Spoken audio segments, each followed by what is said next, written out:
গরু, ছাগল, হাঁস, মুরগি, উট, ভেড়া, দুম্বা, শিয়াল, এরপরে জংলার হিংস্র জানোয়ারগুলো যেগুলো তৈরি করেছেন, চার পাওয়া দু পায়া, একটা জানোয়ারের ভিতরে আল্লাহ পাক আকিলগত জ্ঞান দেন নাই, কিন্তু তাদের ভিতরে চাহিদা দিয়েছেন। একটা মুরগি আর একটা আপনার পুরুষ মোরগটা একটা মুরগির সঙ্গে তার যৌন চাহিদা মেটায়। আমার বন্ধুগণ, এরা খাবারের চাহিদা আছে, সকালে ঘুম থেকে উঠে টুক টুক টুক টুক করে বাজারের বাড়িতে আশেপাশে ঘুরে ঘুরে খায়। একটা ছাগল, তার ভিতরে খাবার চাহিদা আছে, যৌন চাহিদা আছে। একটা গরু, তার ভিতরে খাবারের চাহিদা আছে, যৌবনের চাহিদা আছে। আমার বন্ধুগণ, একটা কুকুরের ভিতরে খাওয়ার চাহিদা আছে, যৌবনের চাহিদা আছে, কিন্তু কার সঙ্গে যৌন চাহিদা মেটাতে হবে এটা তাদের ভিতরে বাস বিচার নাই। ওরা ছেলে দেখে না, মেয়ে দেখে না, মা দেখে না, খালা দেখে না, ফুপু দেখে না, আত্মীয় স্বজন দেখে না, যাকে পায় যৌবনের চাহিদা মিটাইয়া নিয়ে নেয়। এদের ভিতরে আকিলগত কোনো জ্ঞান নাই, কিন্তু আমার বন্ধুরে ওদের ভিতরে চাহিদা আছে, আকিলগত জ্ঞান নাই। ফেরেশতা বানালেন, আকিলগত জ্ঞান আছে, চাহিদা নাই। আর ফেরেশতাদের চাইতে পুরাটা উল্টা করে বানালেন পশু পাখিদেরকে, এদের চাহিদা আছে কিন্তু আকিলগত জ্ঞান নাই। আর আল্লাহ রাব্বুল আলামিন এই পৃথিবীতে সবচাইতে দামি সৃষ্টি তৈরি করেছেন। আমরা হলাম আশরাফুল মাখলুকাত, সৃষ্টির সেরা জাতি। আল্লাহ পাক আমাদের ভিতরে চাহিদাও দিয়েছেন, আকিলগত ভালো মন্দ বুঝার জ্ঞানটাও দিয়েছেন। জোরে বলেন ঠিক কি? আল্লাহ রাব্বুল আলামিন বলেন, ওয়ামা খালাকতুল জিন্না ওয়াল ইনসা ইল্লা লিয়াবুদুন।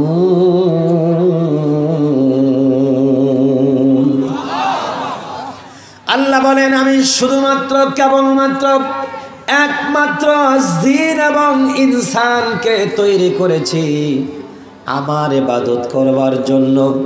সুতরাং আমরা যারা মানুষ, আমাদের একমাত্র সৃষ্টির উদ্দেশ্য হলো আল্লাহ পাকের ইবাদত করা, ঠিক কিনা? এই সৃষ্টির উদ্দেশ্যটা আমরা বুঝবার জন্য একটু সামনের দিকে চলে যাই। আপনারা সবাই বলুন তো, আমাদের আদি পিতা তার নামটা কি?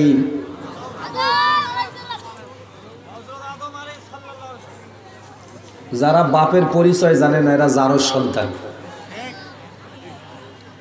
কথা বলে, যার পিতার কোনো পরিচয় নাই তাকে কি বলে? যারও সন্তান।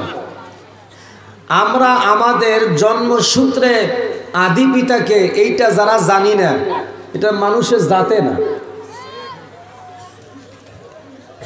তার মানে আমরা এখনো জাতের মানুষ হতে পারি নাই। জাতের মানুষ হওয়ার জন্য আমাদেরকে আসতে হবে মহাগ্রন্থ পবিত্র কোরআনুল কারীমের কাছে। জোরে বলেন ঠিক কিনা? যারা কোরআন একেবারেই মানে না, এরা হাইওয়ান, জানোয়ার, কুকুরের চাইতে খারাপ। কথা বলুন। আর যারা কোরআন মানে কিন্তু এটা বুঝে না, কিছু মানুষ, কিছু হাইওয়ান, কিছু জানোয়ারের মতো, দেখতে শুনতে মানুষ কিন্তু স্বভাব চরিত্রটা জানোয়ারের মতো, ঠিক না বে ঠিক? ভাইয়ারা আমার শুনুন, আমাদের আদি পিতার নাম হলো হযরত আদম সফিউল্লাহ আবুল বাশার। আল্লাহ রাব্বুল আলামিন আদম আলাইহিস সালামকে তৈরি করেন নাই, তার পূর্বে আরেকটা জাতিকে তৈরি করেছিলেন, তাদের নাম হলো জিন। এই জিন জাতিকে আল্লাহ পাক পৃথিবীতে মানুষের মতো করে তৈরি করে রাজত্ব দিয়েছিলেন, ক্ষমতা দিয়েছিলেন। কথা বোঝা যায়? জিনেদের ভিতরে 4 জন বাদশা ছিল। একজনকার নাম ছিল জমা, একজনকার নাম ছিল হামুস, আর একজনকার নাম ছিল হিলনিয়াস, আর একজনকার নাম ছিল বিলকিয়া। হামুস, জমা, হামুস, হিলনিয়াস, বিলকিয়া, এই 4 জন জেনেদের নেতা, জেনেদের বাদশা, জেনেদের পয়গাম্বর। এরা এই পৃথিবীতে এক একজন নেতা 34,000 বছর করে রাজত্ব ক্ষমতার মসনদে ছিলেন, কিন্তু তাদের মারামারি, কাটাকাটি, খুন খারাপি, রাহাজাই, ছিনতাই, মামলা, মোকদ্দমা বর্তমান সময়ে আমরা যা করছি এর চাইতে ওরা বেশি করেছিল। আল্লাহ পাক 34,000 বছর করে 4 জন চীনেদের বাদশাকে এই পৃথিবী থেকে তাদের বাদশাহী ধ্বংস করে দিয়েছেন, খেলাফত ধ্বংস করে দিয়েছেন। এরপরে আল্লাহ পাক মানুষ সৃষ্টির জন্য সিদ্ধান্ত গ্রহণ করে ফেরেশতাদেরকে ডাক দিয়ে আল্লাহ রব্বুল আলামিন আলোচনা করলেন, ফেরেশতারা শোনো, আমি একটু তোমাদেরকে আমার একটা সিদ্ধান্ত জানাই দিতে চাই। ফেরেশতাদের কাছে আল্লাহ রাব্বুল আলামিন সিদ্ধান্ত জানাই দিলেন। আল্লাহ পাক বলেন, ওয়া ইয ক্বালা রাব্বুকা লিল মালাইকাতি ইন্নী জাইলুন ফিল আরদি খলিফা। চিৎকার মেরে বলেন আল্লাহু আকবার। আল্লাহ পাক বলেন, নবী স্মরণ করেন সেই দিনের কথা যেই দিন আপনার রব বলেছিল ফেরেশতাদেরকে, ইন্নী, নিশ্চয় আমি, জাইলুম ফিল আরদি খলিফা, পৃথিবীতে খলিফা বানাতে যাচ্ছি, প্রতিনিধি বানাতে যাচ্ছি। বন্ধুরে আমার, আল্লাহ রাব্বুল আলামিন ফেরেশতাদেরকে জানায় দিলেন। ফেরেশতারা বললেন, ক্বালু আতাজআলু ফিহা মান ইউফসিদু ফিহা ওয়া ইয়াসফিকুদ দিমা। ফেরেশতারা বললেন, আল্লাহ আপনি কি এমন কিছু সেখানে বানাতে যাচ্ছেন যারা সেখানে মাইয়ুফসিদু ফিহা, ফাসাদ করবে, ঝগড়া করবে, মারামারি করবে, খুন খারাপি করবে, ওরা একে অপরের বিরুদ্ধে মামলা, হামলা, জামলা লাগাই দিবে। আল্লাহ আপনি কি এমন কোন জাতিকে আবার তৈরি করতে যাচ্ছেন নাকি? অথচ আল্লাহর ফেরেশতারা বললেন, ওয়াসফিকুদ দিমা, ওরা শুধু ফাসাদ করবে না, ওরা মানুষকে গুম করে ফেলবে, খুন করে ফেলবে, গুলি করে ফেলবে। ওরা বিশ্বজিতের মতো মানুষকে হত্যা করেছে, ওরা আমাদের আবু সাইদের মতো নেতাকে হত্যা করেছে। জোরে বলেন ঠিক কিনা? ওরা মুগ্ধের মতো পানিওয়ালার শরীরে গুলি করেছে, ওরা মারামারি করবে, ওরা রক্তপাত করবে। আল্লাহ আপনি কি এমন কোন জাতিকে তৈরি করবেন নাকি? অথচ আমরা তো আপনার জন্য যথেষ্ট। ওয়া নাহানু নুসাব্বিহু বিহামদিকা ওয়া নুকদ্দিসু লাক। আল্লাহ আমরাই তো আপনার প্রশংসা করছি, আপনার তাসবিহ পড়ছি আপনার প্রশংসার সাথে। আল্লাহ কেন আপনি তাদেরকে তৈরি করবেন? এটা ফেরেশতারা বুঝাইতে চেয়েছেন। আল্লাহ পাক ডেকে বলেন, ফেরেশতারা শোনো আমার কথা। ওয়াল্লামা আদামা ক্বালা ইন্নী আ'লামু মা লা তা'লামুন। ক্বালা, আল্লাহ পাক বললেন, ক্বালার ফাইল হচ্ছে আল্লাহ, ইন্নী, নিশ্চয় আমি, আ'লাম, জানি, মা, যা, লা তা'লামুন, তোমরা জানো না, ভবিষ্যতেও জানবে না। আল্লাহ রাব্বুল আলামিন ফেরেশতাদেরকে বললেন, ফেরেশতারা আমি জানি যা তোমরা জানো না। আল্লাহ রাব্বুল আলামিন আদম আলাইহিস সালামকে তৈরি করার জন্য নির্দেশ দিয়ে দিলেন। আল্লাহ পাক আদম আলাইহিস সালামকে ফেরেশতাদেরকে বললেন, ফেরেশতারা তোমরা আমার আদমের বডিটা তৈরি করো, আদমের জিসেমটা তৈরি করো। ফেরেশতারা শুকনো ঠনঠনে কাদা মাটি, শুকনো মাটি ঠনঠনে, যেখান থেকে আপনার পচা গন্ধ বেরিয়ে আসে, এই গন্ধযুক্ত মাটি থেকে ফ্রেমটা তৈরি করলেন, বডিটা তৈরি করলেন। তৈরি করার পর যখন মুখটা বানাবেন, আল্লাহ রাব্বুল আলামিন ফেরেশতাদেরকে বললেন, ফেরেশতারা শোনো, আমি আমার আদমের চেহারাটা আমার নিজ কুদরতি হাত দিয়ে বানায়া দিব। জোরে কোন সুবহানাল্লাহ। কষ্ট হচ্ছে নাকি আপনাদের? এটা বুঝার পূর্বে আপনাদেরকে এখন বলি, আল্লাহ পাক আদম তৈরির ব্যাপারে ফেরেশতাদের সাথে কথা বলেছেন, আর মাঝখানে আর একটা জানোয়ারকে আল্লাহ পাক তৈরি করলেন, প্রাণী।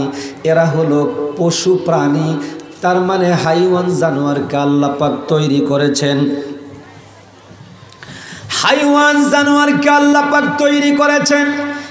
এই তিনটি তৈরির ভিতরে তফাৎটা একটু বুঝাবার জন্য আপনাদেরকে বলছি। ওই আয়াতের দিকে একটু চলে যাই। আল্লাহ বলেছেন, ওয়ামা খালাকতুল জিন্না ওয়াল ইনসা ইল্লা লিয়াবুদুন, আমি জিন এবং ইনসানকে তৈরি করেছি শুধুমাত্র আমার ইবাদত করার জন্য, আমার গোলামি করার জন্য। আমরা হলাম ইনসান, আমরা হলাম মানুষ। এই মানুষের কাজ হলো আল্লাহর ইবাদত করা। আমার ভাইরা, এখন আসুন মানুষ আর পশু ফেরেশতাদের ভিতরে পার্থক্য কেমন? জিনদেরকে আল্লাহ পাক তো উঠায় নিয়ে নিয়েছেন, তাদের রাজত্ব খতম করে দিয়েছেন। আল্লাহ পাক ফেরেশতা বানালেন, ফেরেশতাদের ভিতরে আল্লাহ রাব্বুল আলামিন আকেলগত জ্ঞান দিয়েছেন, বিবেক দিয়েছেন, বুদ্ধি দিয়েছেন। কিন্তু ফেরেশতার একটা বৈশিষ্ট্য হলো ওদের ভিতরে কোনো চাহিদা নাই। ওদের বাড়ির চাহিদা নাই, গাড়ির চাহিদা নাই, স্ত্রীর চাহিদা নাই, সন্তানের চাহিদা নাই, জায়গা জমির চাহিদা নাই, চাকরি বাকরির চাহিদা নাই, দুনিয়ার কোনো চাহিদা তাদের ভিতরে নাই। শুধুমাত্র তাদেরকে আল্লাহ পাক আকিলগত জ্ঞান দিয়ে তৈরি করেছেন। চাহিদাগত কোনো বিষয় তাদের ভিতরে দেওয়া হয় নাই, আল্লাহ পাক দেন নাই। এটা একটা আলোচনা। আর একটা দ্বিতীয় নম্বর আলোচনা আপনাদেরকে শোনায় দেই। গরু, ছাগল, হাঁস, মুরগি, উট, ভেড়া, দুম্বা, শিয়াল, এরপরে জংলার হিংস্র জানোয়ারগুলো যেগুলো তৈরি করেছেন, চার পাওয়া দু পায়া, একটা জানোয়ারের ভিতরে আল্লাহ পাক আকিলগত জ্ঞান দেন নাই, কিন্তু তাদের ভিতরে চাহিদা দিয়েছেন। একটা মুরগি আর একটা আপনার পুরুষ মুরগটা একটা মুরগির সঙ্গে তার যৌন চাহিদা মেটায়।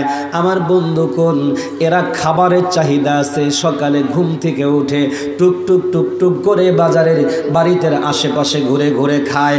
একটা ছাগল, তার ভিতরে খাবার চাহিদা আছে, যৌন চাহিদা আছে। একটা গরু, তার ভিতরে খাবারের চাহিদা আছে, যৌবনের চাহিদা আছে। আমার বন্ধুগণ, একটা কুকুরের ভিতরে খাবার চাহিদা আছে, যৌবনের চাহিদা আছে, কিন্তু কার সঙ্গে যৌন চাহিদা মেটাতে হবে এটা তাদের ভিতরে বাস বিচার নাই। ওরা ছেলে দেখে না, মেয়ে দেখে না, মা দেখে না, খালা দেখে না, ফুপু দেখে না, আত্মীয় স্বজন দেখে না, যাকে পায় যৌবনের চাহিদা মিটাইয়া নিয়ে নেয়। এদের ভিতরে আকিলগত কোনো জ্ঞান নাই। কিন্তু আমার বন্ধুরে, ওদের ভিতরে চাহিদা আছে, আকিলগত জ্ঞান নাই। ফেরেশতা বানালেন, আকিলগত জ্ঞান আছে, চাহিদা নাই। আর ফেরেশতাদের চাইতে পুরাটা উল্টা করে বানালেন পশু পাখিদেরকে। এদের চাহিদা আছে কিন্তু আকিলগত জ্ঞান নাই। আর আল্লাহ রাব্বুল আলামিন এই পৃথিবীতে সবচাইতে দামি সৃষ্টি তৈরি করেছেন। আমরা হলাম আশরাফুল মাখলুকাত, সৃষ্টির সেরা জাতি। আল্লাহ পাক আমাদের ভিতরে চাহিদাও দিয়েছেন, আকিলগত ভালো মন্দ বুঝার জ্ঞানটাও দিয়েছেন। জোরে বলেন ঠিক কিনা? আমাদের আকিলগত জ্ঞান আছে না নাই? কথা বলে না কিরে ভাই? কথা বলা যাবে না? একটু মুখটা হা করে বলেন, আছে না নাই? দেখেন, আকেলগত জ্ঞান আমি একটু টেস্ট করব এখন। আপনারা যারা আছেন আমার সাথে একটা তাকবীরের সাথে মুসলমান মর্দে মুজাহিদ পুরুষের মতো পুরুষ যারা চট করে দাঁড়িয়ে যাবেন, তারা যার সামনে যতটুকুন ফাঁকা জায়গা আকেলগত জ্ঞান দিয়ে সামনের জায়গাটা পূরণ করবেন। নারে তাকবীর! দাঁড়ায় যান, দাঁড়ান। নারায়ে তাকবীর, নারায়ে তাকবীর, নারায়ে তাকবীর। আল কোরআনের আলো, আল হাদিসের আলো, কোরআন হাদিস যেখানে, নারায়ে তাকবীর। একটু জিকির করেন সুবহানাল্লাহ, আলহামদুলিল্লাহ।